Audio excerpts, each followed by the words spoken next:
दोस्तों कई बार हमें गुरुदेव बृहस्पति को प्रसन्न करने के लिए जो ज्योतिषीय उपाय बताए जाते हैं उसमें बहुत ही कॉमन जो उपाय हैं वो इस प्रकार होते हैं कि गुरुवार के दिन जो है वो देवगुरु बृहस्पति के मंदिर में जाकर गुरुदेव के दर्शन करें।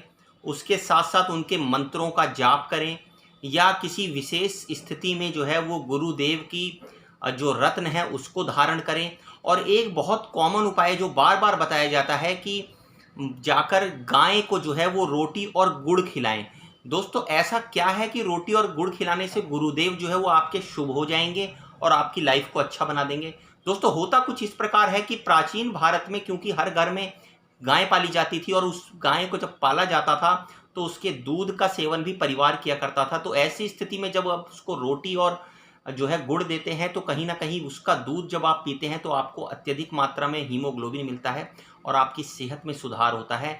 वही एनर्जी जाकर जो है आपको वापस रिटर्न में मिलती है और धीरे धीरे आपकी शरीर के साथ साथ आपकी जो बाहर की परिस्थितियां हैं वहां पर आपके कार्य करने की क्षमता भी अभूतपूर्व रूप से बढ़ने लगती है। तो दोस्तों ये जो इतने भी उपाय जो आपको ज्योतिषीय बताए जाते थे वो कहीं ना कहीं इंटरलिंक करते थे उस समय की परिस्थितियों और उस समय के अनुसार। आज के टाइम पर क्योंकि शहरों के अंदर जो है वो परिवारों के अंदर गाय भैंस नहीं पाली जाती हैं, आप मदर डेयरी से लेकर दूध आ जाते हैं, तो उसका जो परिणाम है उसकी सटीकता जो है वो बहुत हद तक डिवाइड हो जाती है, बढ़ जाती है। तो आप उस पर लॉजिक अगर ढूंढने लगेंगे कि गाय को रोटी और गुड़ खिलाने से क्या हमें लाभ मिलेगा तो कई बार वो अप्रासंगिक हो जाती हैं इस तरह की खबरें। वहीं जो है शनिदेव को कई बार प्रसन्न करने के लिए ऐसा बोला जाता है कि आप जो है वो पीपल के पेड़ पे जाके जल चढ़ाइए। कई तरह की उसमें जो है आपको और भी जो है उपाय बताए जाते हैं शनिदेव को प्रसन्न करने के लिए। लेकिन वास्तव में ये कितना साइंटिफिक होता है कि जो शनि से प्रभावित आदमी होता है वो कहीं ना कहीं आलसी होता है, लेजी होता है और उसके स्वास्थ्य के ऊपर जो है वो उसका प्रतिकूल प्रभाव पड़ता है उसके आलस्य के कारण।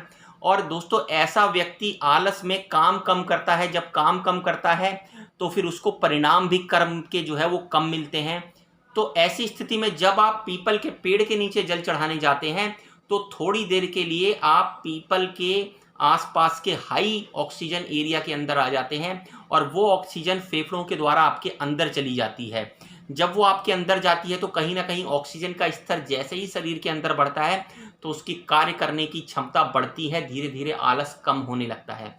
दोस्तों बहुत सारी ऐसी वैज्ञानिक चीजें हैं जो ज्योतिष के अंदर उपाय के रूप में व्यक्तियों को बताई जाती थी, लेकिन आज के टाइम पर वो अप्रासंगिक हो गई हैं। अगर हम डीप में जाकर उसके मतलब को समझें तो आज भी हम उन चीजों से फायदा उठा सकते हैं। धन्यवाद।